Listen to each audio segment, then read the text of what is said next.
ارزقنا طيبا واستعملنا طيبا.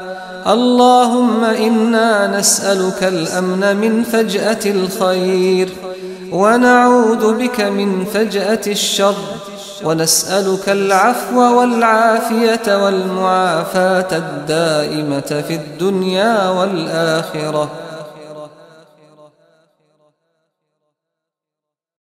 اللهم اغفر لنا قبل أن تشهد علينا الجوارح، فأنت الكريم المسامح، ونبهنا من رقدة الغفلات ومفارقة السيئات، حتى نكون أهلا لرحمتك ومغفرتك وجنتك يا رب العالمين.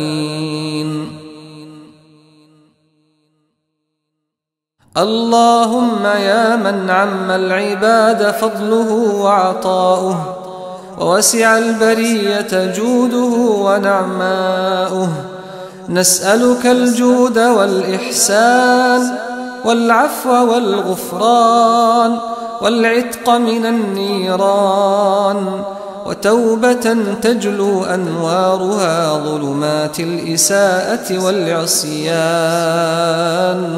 يا كريم يا منان.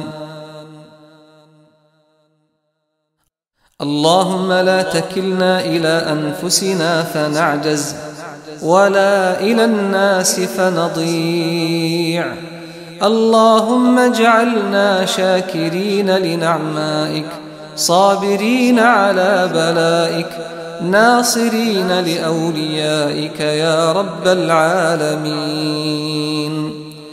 اللهم انصرنا ولا تنصر علينا، وامكر لنا ولا تمكر علينا، واهدنا ويسر الهدى لنا. اللهم اجعلنا لك ذاكرين، لك شاكرين، لك مخبتين، لك مطواعين، إليك أوابين منيبين، إليك راغبين راهبين.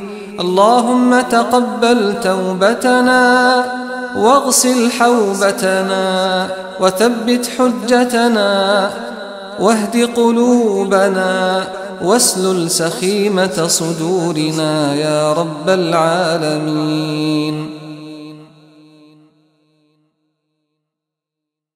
اللهم اغفر لنا كل ذنب، واحفظنا من كل جنب، وفرج عنا كل كرب، وأعنا على الموت وكربته، والقبر وضمته، والصراط وزلته، ويوم القيامة وروعته، يا أرحم الراحمين.